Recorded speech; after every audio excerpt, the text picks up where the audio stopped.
Pessoal, eu quero falar a respeito do estelionato ainda.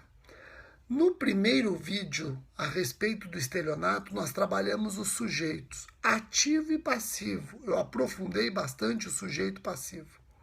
No vídeo de hoje, eu quero trabalhar com vocês conduta, dicas a respeito da conduta. O estelionato, artigo 171, pune a fraude, buscando o agente uma indevida vantagem em prejuízo alheio. Então guardem isso, que já caiu no concurso do MP do Piauí. Quais os elementos estruturais do estelionato? O estelionato tem 3 elementos estruturais: a fraude, a vantagem indevida e o prejuízo alheio. Vou repetir, o estelionato tem 3 elementos estruturais: a fraude, a vantagem ilícita e o prejuízo alheio. Guardaram os 3 elementos estruturais? Então agora vejam, olha só, meu querido Edson, vejam só. O primeiro elemento estrutural do estelionato é a fraude. E cuidado, você não pode imaginar que no estelionato a fraude é empregada apenas para induzir a vítima em erro. Não. O crime de estelionato, ele existe quando a fraude é empregada para induzir a vítima em erro ou mantê-la nesse estado. E o Ministério Público, ao oferecer a denúncia contra alguém pelo crime de estelionato, tem que esclarecer isso.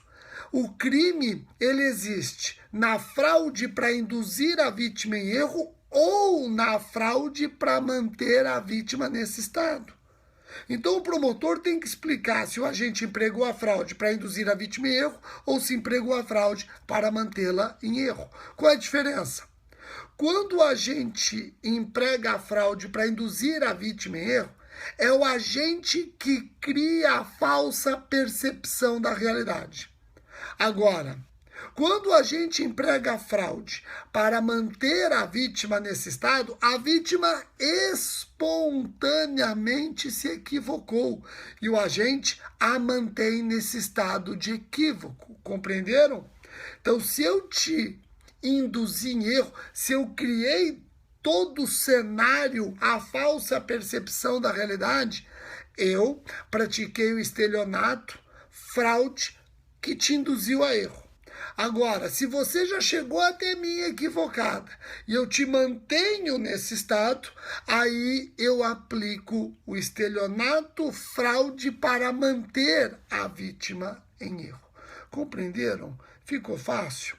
Agora vejam, a fraude pode ser praticada mediante artifício. A fraude que busca induzir ou manter a vítima em erro pode ser praticada mediante ardil. A fraude que busca induzir ou manter a vítima em erro pode ser praticada mediante qualquer outro meio. Qualquer outro meio. Rogério, qual é a diferença? Preste atenção. Se o agente emprega a fraude para induzir a vítima em erro ou mantê-la em erro mediante artifício, é porque ele está usando objetos ou aparatos aptos a enganar, disfarces, documento falso, bilhete premiado. Ele te induz a erro ou te mantém em erro, valendo-se de objetos ou aparatos aptos a enganar. Isso é artifício. E o promotor na denúncia tem que descrever se houve artifício e no que consistiu. Agora, a fraude pode ser praticada sem artifício, mediante ardil. E o que é ardil? Ardil é a conversa enganosa. É aquele estelionatário que engana, pratica o engodo, o enliço, mediante conversa enganosa. Não se vale de objetos nem aparatos aptos a enganar. É só a conversa enganosa. Esse é o estelionatário com letra maiúscula mesmo. Tá ok? Agora, o agente pode praticar o estelionato não mediante artifício, não mediante ardil, mas qualquer outro meio.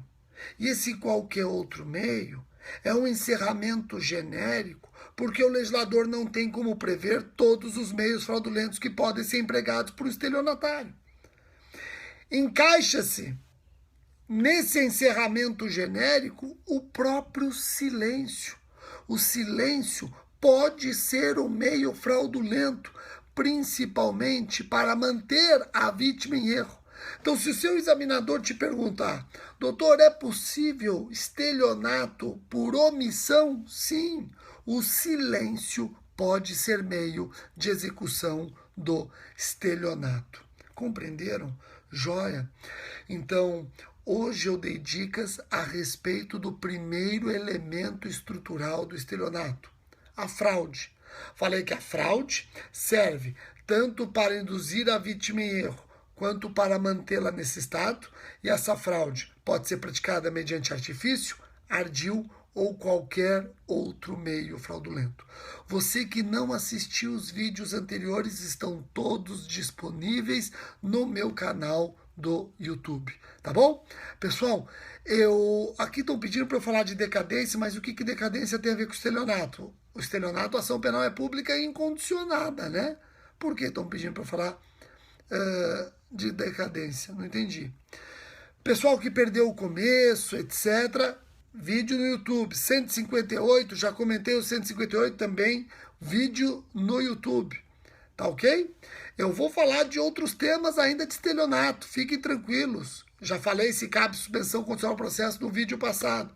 Então, ó, esse foi só o segundo vídeo a respeito do estelionato. Teremos outros vídeos, eu vou fazer pelo menos uns 5, 6 vídeos do artigo 171. Mariana, muito obrigado, aliás, a Mariana deu dicas do que nós podemos tratar aqui no Periscope. Eu já recebi sua dica, viu, Mariana? É só colocar aí no cronograma do que eu já preparei. A Mariana quer que converse sobre a criminalização ou não do Caixa 2, o que o Caixa 2 representa hoje, o que estão querendo fazer com o Caixa 2 em projeto de lei. Mariana, eu tendo tempo, eu já vou incluir isso, talvez até chamar o Igor Pinheiro para debater com a gente Caixa 2, consequências penais e eleitorais. Tá bom, Mariana?